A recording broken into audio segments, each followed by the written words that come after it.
Big 12 Media Days coverage. Jake Scott with you live from Frisco, Texas. It's all brought to you by Omada Real Estate. Buying or selling a home, check out Omada Real Estate. The action continues on. Joining the show now, he's the head coach at the University of Cincinnati, Scott Satterfield, with us here on 97.5, the KSL Sports Zone. Coach, thank you very much for a few minutes. How you doing? Yeah, absolutely. Great. How you doing? I'm doing fantastic. Do you dig media days? I know it's so funny you get mixed answers from coaches sometimes. Not particularly. there's a lot of talking, and I don't think we're all trying to figure our teams out right now. And letting the guys go through summer workouts and training, and enough for us coaches right now. It's kind of our vacation time. And they got us out here in Dallas, so. It's all good to talk about our guys. That part I do like, to be able to pump your guys up and talk about them and all the things that they've accomplished and what they hope to accomplish. We just had a few minutes ago, we had a chance to talk to your new quarterback, J.C. French. And first of all, what an impressive person. Yeah, he's a great kid. Yeah, great. Gave us a great interview. And I asked him a question on, you're a quarterback, and that comes some leadership. So how do you come in as a new guy and be a leader? And he gave a great answer on how you really have to prove it out. So I'm curious to your thoughts, not only on him as a quarterback, but how he's doing so far coming into your program. Yeah, I think, obviously we made a bunch of calls, watched his film, and liked him, brought him on campus. Really loved the way he handled himself, his mom and dad. And then, of course, when he got on campus, you start teaching him the offense, and then you go into spring practice. And I thought he had an outstanding spring. I thought he actually performed better than what I thought he would be, quite honestly. And that's what you want to see. But the way he handled himself, I thought was even more impressive because he didn't come in trying to, be somebody he wasn't. He was humble, but he was competitive. But he earned the respect of his teammates, and I think he did it the right way. They all knew coming out of spring that he was going to be our starter, and I think I love his demeanor and how he handles himself. He's now this summer he's really coming out of the shell more and becoming more of a leader and more vocal, I think, and because he recognizes that he is respected by his teammates. How hard is the balance between doing what you want to do and what you've historically done and what he is good at? How hard is it to meld that? Yeah, that's the job of a coach, man. We got to take what the guys can do and let's let them do it. And I think we're still learning about him. We had the 15 practices, but we'll still learn as we get into August camp. What he really is good at and what he really feels comfortable at. With doing, and that's what we'll have to do, and so we're still learning that. But yeah, we have to do the things that he feels good about, and what our offense feels good about. And I think, if we can do that, then we've done our job. And I think, for him, there's going to be opportunities to make great plays, and he's got to make great decisions, as we all know at quarterback position. But he is smart. He picks up very, very well what we're trying to get him to do, and I think. Hopefully, as we head into the fall, he'll be ready to go. He had a funny answer about seeing snow because he's from Georgia. He's from Georgia, so he said it was. He said he loves Cincinnati, but it was funny to see snow. I'm curious, what do you think the strength of your squad is going to be this year? Yeah, I think probably the strength of our guys is up front. Our offensive line, I thought, had an outstanding season last year where we were one of the top teams in the country, not giving up sacks or tackles for loss. We got 3 of those guys back, and they're all solid players. And I think, a quarterback's best friend is your guys up front. And I think that's probably the strength of our team. I think, we do have our punter back, who's an all-conference punter, and our kicker back, and our long snap. People always, it goes unnoticed, but the specialists are pretty good players. And then I think, we hired a new defensive coordinator this offseason, Nate Wood. He's coming from Army. He was there for 6 seasons, and he was my coordinator that I had at Appalachian State when I was the head coach down there, and we worked really well together, won a lot of games. I think he's one of the top defense coordinators in the country, so I'm looking at opportunity to work with him again.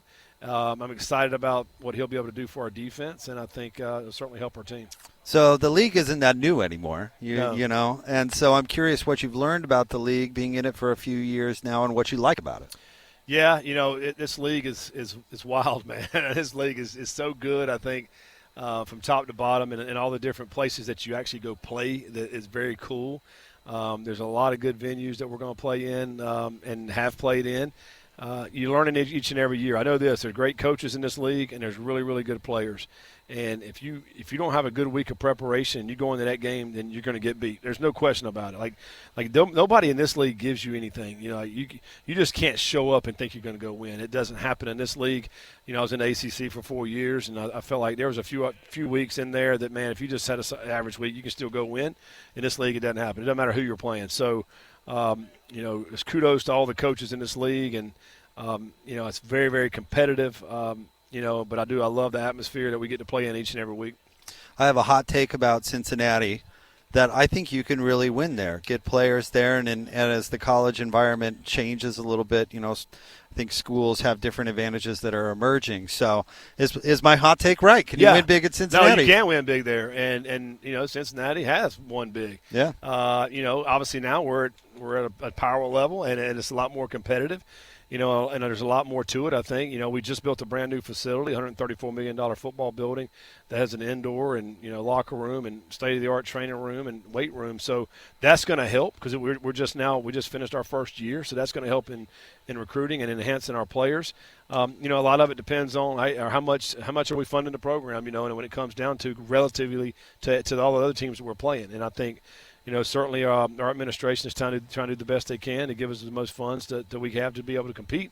And if we do that, then we get the right players. We got a great opportunity. It is a great place. It's a great city, and it's a lot easier to get there with there's a big radius of players that are right around that we can get to come play for us. I hope with those new facilities you still go back in my day. Like back in my day, we had a medicine ball. You guys don't know how good you got it. We still use some of the stuff back in the day. I got to tell you that. Our strength coaches, they just sit in their offices and come up with stuff. Like, what if we do this? And I'm like, where in the world you guys come up with this, right? Yeah, coach, it's awesome. So they come up with some stuff. But yeah, I think it's all in what you do with the facility, right? I mean, it's not just having a nice building. You got to get after it. You got to push your guys. And our guys are extremely competitive, and I think they've been competitive this summer.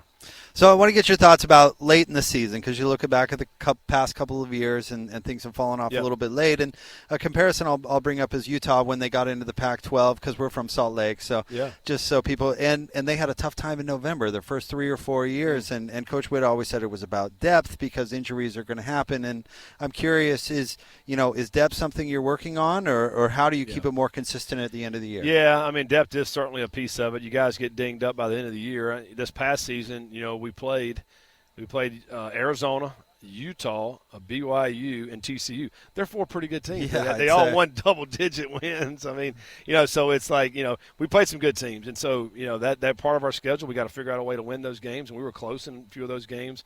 But it's all about finishing, and it's about making the plays when you need to make the plays. But this league can come down to a few plays, and if you don't make those, shoot, we won 7 in a row. We were 7-1, and then, we run into the late season where we got to make that push and we got to find a way to win. But I think it's a lot of different factors that come into that. But I think it's just a matter of making the plays. How do you set expectations and goals and then communicate that to the squad? Yeah, the way we're doing that, and we do it through our players, we have a leadership group that we talk to each week, and those guys are helping to come up with a lot of these goals. But a lot of the goals that we come up with are process-oriented, and they're weekly goals so you stay in the moment, and if you don't set a goal, we got to win every game, because if you don't do that, like if you lose a game, right now those goals are gone. So it's like process-oriented goals, and where we refocus each and every week and be the best we can throughout the week. And there's 3 or 4 different things that we're doing for that. I think that's the best place to be is the process-oriented. Well, Coach, thank you very much for a few minutes. Yeah, I know you're very busy. You're so nice you. to come over here and see us. We appreciate you it. guys. Yep. All right, there you go. That's the head coach at Cincinnati, Scott Satterfield, kind enough to join us here on 97.5, the KSL Sports Zone. Overwhelmed? That was me with diabetes. Hey, I'm Jabron. Between teaching and coaching, managing diabetes felt like an extra job. With the Freestyle Libre 3C GM, I get real-time glucose readings and have the insights to make informed decisions. My life feels lighter now. Learn more at freestylelibre.us. The views expressed should not be used for medical diagnosis or treatment as a substitute for professional medical advice. Individual circumstances may vary. For prescription only. Safety info found at freestylelibre.us.